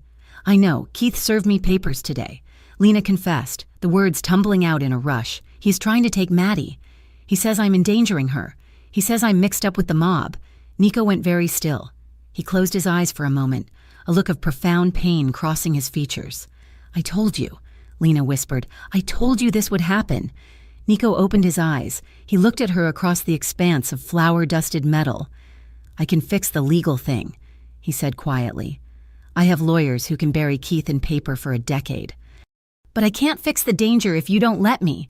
"I can't let you back in," Lena said, wrapping her arms around herself. "If I do, Keith wins. If I do, I admit that I need a gangster to keep my daughter safe." "Is that what you think I am?" Nico asked softly. "Just a gangster?" "I don't know what you are," Lena shouted, throwing her hands up. "You are the man who bought my building. You are the man who saved my business. You are the man who listens to Maddie talk about Minecraft for 20 minutes without looking bored. And you are the man who breaks people's hands in alleyways." She took a breath, her chest heaving. "I am terrified. Nico, I am terrified of the Richies. I am terrified of Keith. But mostly, I am terrified of how safe I feel when you are here." The confession hung in the air between them. Nico stared at her. The anger drained out of his posture, leaving only a raw, exposed vulnerability. "I can't stay away," he admitted, his voice rough. "I tried. God help me, Lena, I tried. I sat in that restaurant for 2 weeks and watched the door, wondering if you were okay, but then I heard about the fire." He walked around the edge of the table, and he didn't rush. He moved with a deliberate, gravitational pull. "I can't imagine my life without seeing you behind this counter," he said, stopping 2 feet away from her. "I can't imagine not hearing Maddie laugh. You became the only real thing in my world, Lena, and I will not let them burn it down." Lena looked up at him. She saw the exhaustion in his eyes. She saw the fear that mirrored her own. She realized, with a jolt of clarity, that he wasn't trying to own her. He was trying to survive her.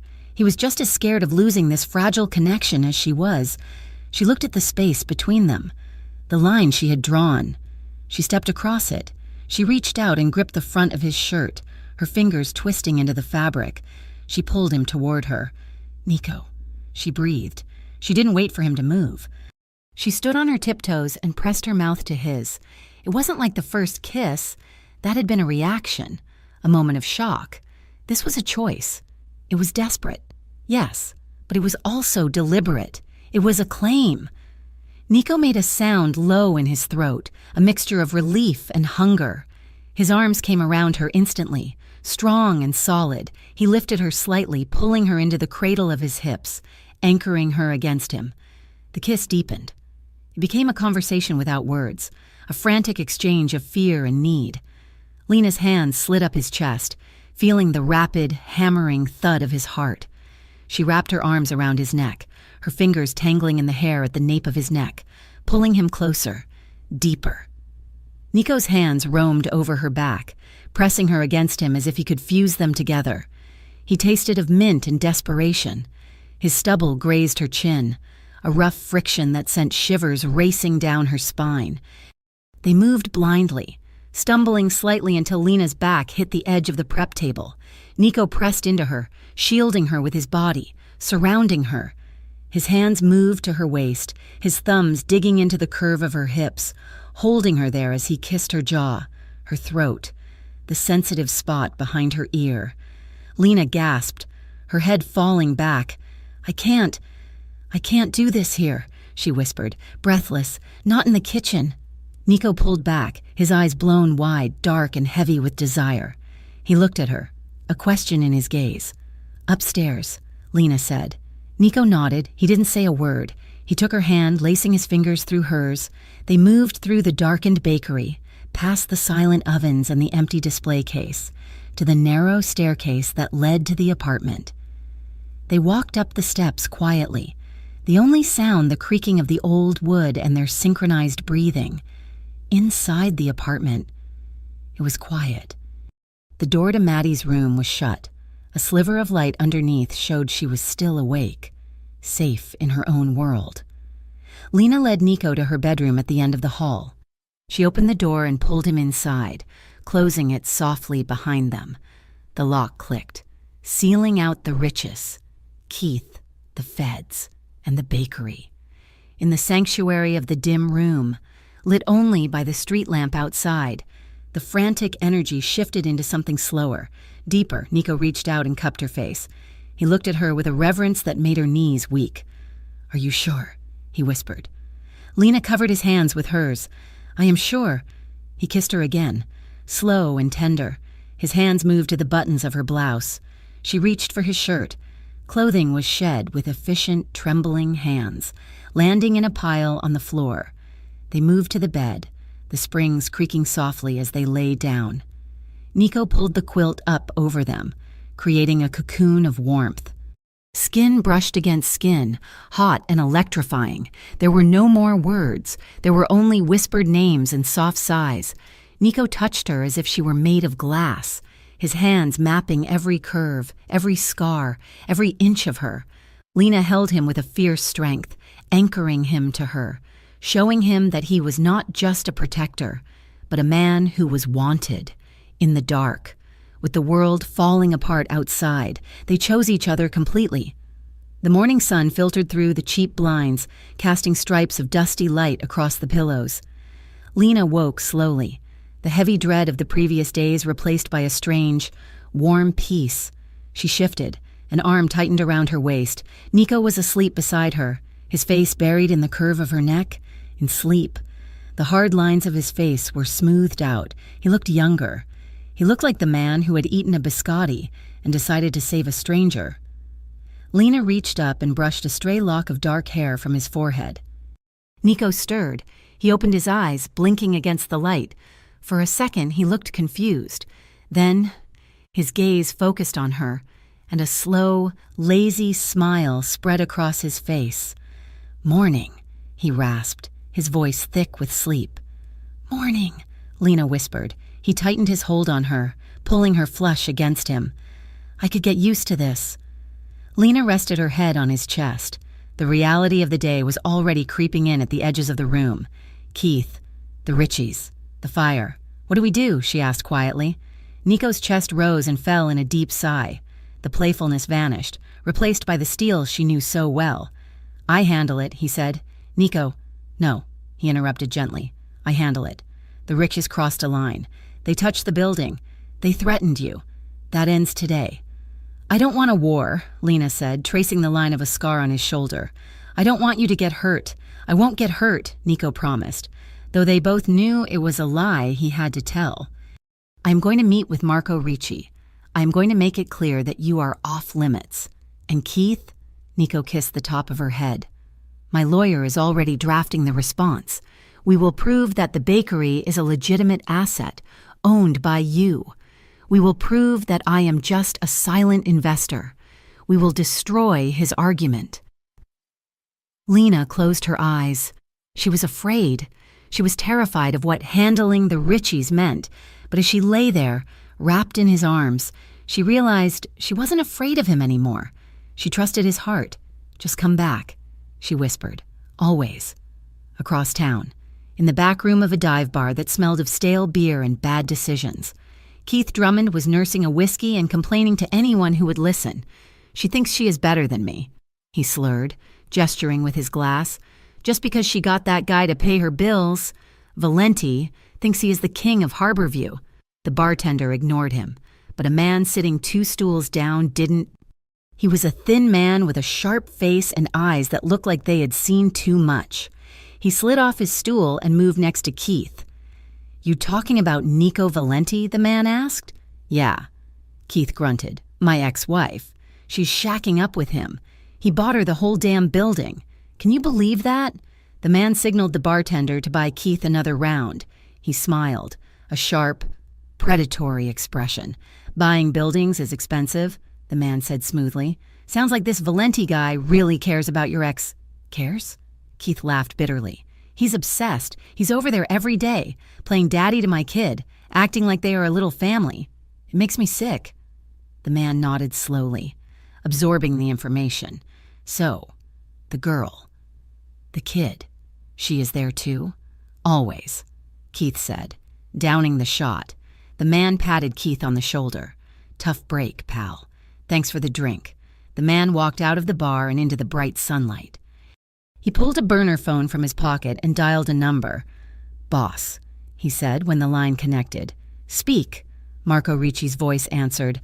"I found the pressure point," the man said, glancing back at the bar where Keith was still drinking. "Valenti isn't just laundering money through that bakery.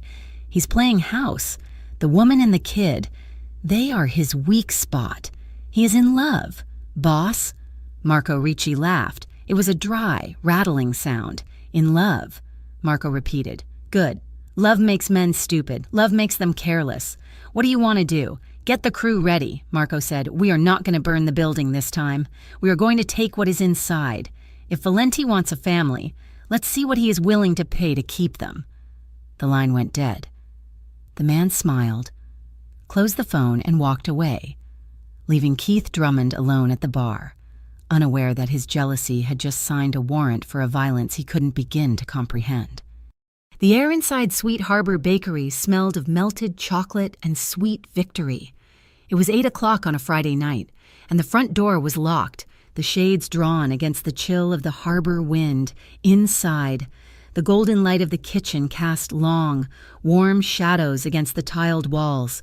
For the first time in months, Lena Carver was not counting receipts or worrying about the shadows in the alley.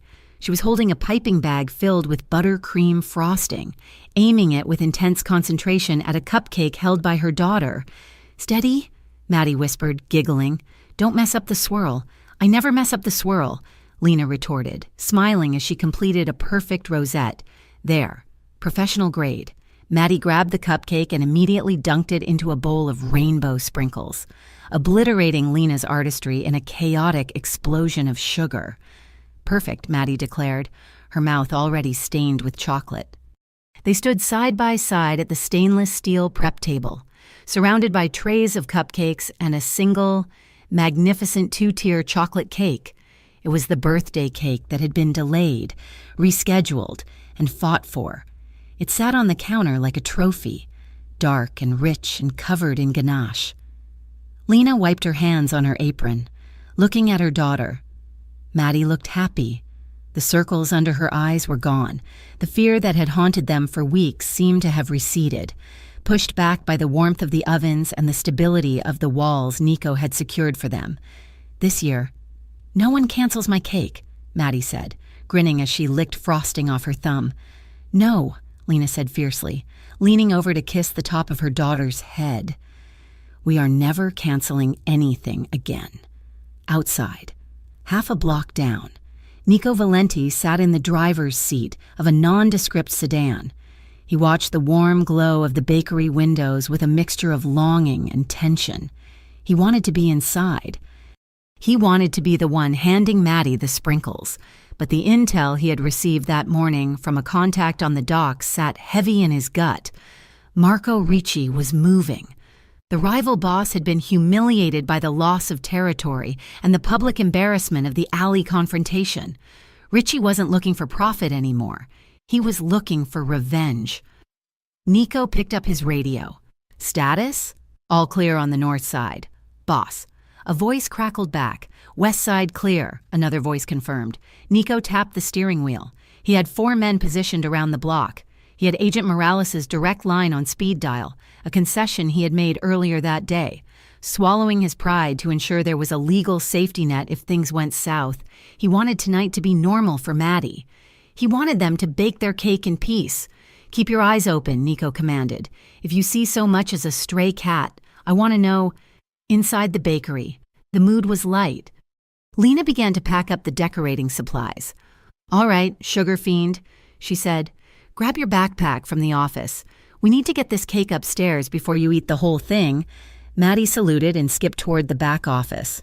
Lena hummed to herself, turning to wipe down the counter. She felt a profound sense of gratitude, the nightmare of the eviction, the crushing debt, the loneliness. It all felt like a distant memory. She moved to the back door to check the lock one last time. It was a habit now. She reached for the deadbolt before her fingers could touch the metal. The door exploded inward. It wasn't a kick. It was a battering ram of force that sent the heavy steel door slamming against the wall with a deafening crash. Lena screamed, stumbling back, colliding with the prep table. 3 men poured into the kitchen. They wore dark clothes and ski masks, and the glint of metal in their hands was unmistakable. Guns.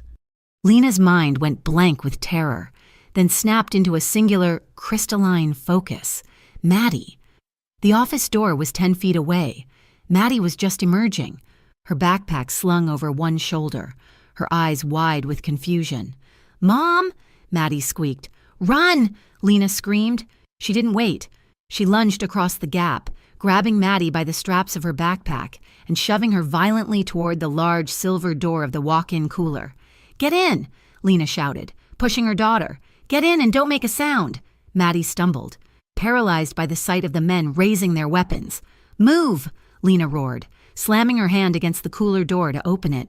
She shoved Maddie inside, into the dark, refrigerated cold. Maddie's face was a mask of pure terror, tears already springing to her eyes, but she understood. She disappeared into the gloom among the crates of milk and butter. Lena slammed the heavy door shut.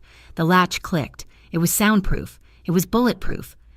She spun around, putting her back against the silver metal, spreading her arms to cover the small window. A slow, mocking applause echoed through the kitchen. The three masked men parted. A fourth man stepped through the broken back door. And he wasn't wearing a mask. He was wearing a silk suit that looked out of place in the grime of the alley. Marco Ricci smiled. His teeth were yellowed, and his eyes were dead. "Very touching," Ricci said. "A mother's love. It almost makes me want to cry." "Get out," Lena whispered, her voice shaking but defiant. Ricci stepped closer, the heels of his Italian loafers clicking on the tile. "I don't think so. I think we are just getting started. You see, Lena, your boyfriend has caused me a lot of trouble. He cost me money. He cost me respect. And now, I am going to take what costs him." He gestured to one of his men, who leveled a pistol at Lena's chest. "Where is he?" Ricci asked. "I don't know." Lena lied. Ricci sighed. He pulled a phone from his pocket and tossed it onto the floor at her feet. It skidded across the tile. "Call him." "No, call him," Ricci roared, his voice suddenly thundering in the small space. "Or I will put a bullet through that cooler door, and we will see how bulletproof it really is."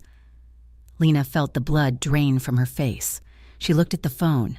She looked at the cooler door behind her, where her 13-year-old daughter was shivering in the dark. She slowly crouched down and picked up the phone. Her fingers were trembling so violently she could barely hit the keys. "Put it on speaker," Ricci commanded. Lena dialed. 1 ring, 2 rings. "Lena?" Nico's voice answered. It was tight, alert. "Nico," Lena choked out. "What is wrong?" Nico asked instantly. "There is—" Lena swallowed a sob. "There is a problem at the bakery. You need to come." There was a pause on the other end, a silence that stretched for a heartbeat. Nico knew. He knew the code. He knew the tremble in her voice. He knew she would never call him like this unless a gun was pointed at her head. "I am coming," Nico said. The line went dead. Ricci smiled. "See, that wasn't so hard. Now we wait." The minutes that followed were an eternity. Lena stood with her back to the cooler, praying to a God she hadn't spoken to in years. Please let him be smart. Please let him be safe. The front bells jingled. Ricci spun around. His men raised their weapons, aiming at the swinging doors that led to the front of the shop. Nico walked in. He didn't kick the door down. He didn't burst in with guns blazing. He walked through the swinging doors with his hands raised above his head, his jacket open to show he was unarmed. His face was pale, his jaw set in a line of granite. He looked at Ricci, then he looked at Lena. His eyes swept over her, checking for blood, checking for injury. When he saw she was whole, his shoulders dropped an inch. "Let them go."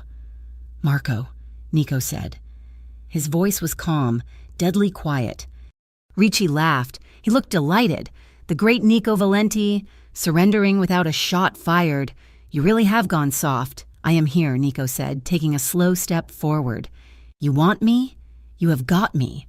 Open the back door. Let the girl and her mother walk out. Then you and I can settle this however you want." Ricci sneered. "You think you're in a position to negotiate? I hold all the cards here. I am going to burn this place down, Nico, with you in it and with them. I want you to watch everything you love turn to ash." The air in the kitchen was thick enough to choke on. The fluorescent lights hummed, casting a stark glare on the guns, the fear. The frosting bowl overturned on the floor. Outside, a siren wailed. It was a lonely, distant sound at first, then suddenly joined by another, and another, a cacophony of noise that grew louder with every second. Ricci's head snapped toward the front window. Blue and red lights flashed against the glass, bathing the kitchen in a chaotic strobe. "The feds!" one of the gunmen shouted, panic rising in his voice. Ricci turned back to Nico, his face twisting into a mask of pure hate. "You rat! You called the cops?" "I did what I had to do," Nico said, dropping his hands. "Kill him!" Ricci screamed. "Kill them all!" Chaos exploded. The back door burst open again as a SWAT team breached the alley. The front glass shattered as police poured in from the street. Ricci's men panicked. One fired blindly toward the police. Another ducked behind the center island. Ricci didn't look at the police. He looked at Lena. He raised his gun, aiming not at her, but at the silver door behind her. At Maddie. "No!" Lena screamed. She threw herself forward, away from the door, trying to draw his aim, trying to block the path of the bullet with her own body. Nico moved faster than thought. He launched himself across the kitchen, a blur of dark motion. He didn't tackle Ricci. He tackled Lena. He slammed into her, twisting his body in midair, placing himself between her and the gun. The shot cracked through the room. Louder than the sirens, Nico jerked violently. He crashed to the floor, taking Lena down with him. They hit the tile hard, sliding into the cabinets. "Nico!" Lena screamed, scrambling to her knees. Nico was clutching his left side. Bright red blood was already seeping through his white shirt, staining his fingers. He grit his teeth, his face gray with pain, but his eyes were open. "I am okay," he gasped. "I am okay." Agents swarmed the room. "Drop the weapon, get on the ground." Ricci stood frozen, the gun hanging from his hand. He looked at the police, then at Nico bleeding on the floor. He dropped the gun. It clattered on the tile. Within seconds, Ricci and his men were handcuffed and face down on the floor. The kitchen was filled with uniformed officers.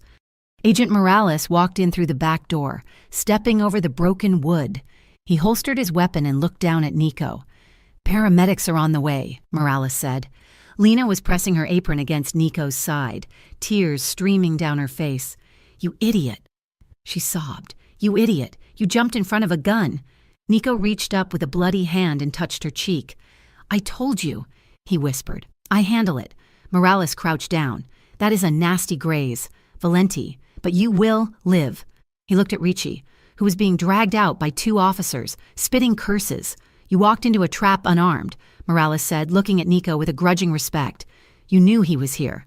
Nico nodded, wincing. "You saved the civilians," Morales noted. "That counts for something. But you know how this ends. Nico, I can't let you walk away. You are part of this life." Nico looked at Lena. He looked at the cooler door, which was slowly creaking open. Maddie peeked out, her face wet with tears, trembling. Nico looked back at Morales. "I am done," Nico rasped. Morales raised an eyebrow. "I trade," Nico said. "I give you Ricci. I give you his operations. I give you the books. I testify. That is a death sentence in your world." Morales warned. "I don't want that world anymore," Nico said. He looked at Maddie, who ran to Lena and buried her face in her mother's shoulder. "I want out," Nico said. "Fully out, if I give you everything." "Can I stay here?" Morales looked at the family huddled on the floor. He looked at the blood on Nico's shirt. "If you testify," Morales said slowly, "and if the intel is good, we can talk about a deal, a clean slate, but you do time. Nico, you have to pay for the past." "I will pay," Nico said. "Just keep them safe while I am gone." Morales nodded. "Deal." The months that followed were a blur of headlines and courtrooms. The trial of Marco Ricci was the biggest news story in the state. The testimony of Nico Valenti, the rumored boss who turned state's evidence to save a local family, captivated the public.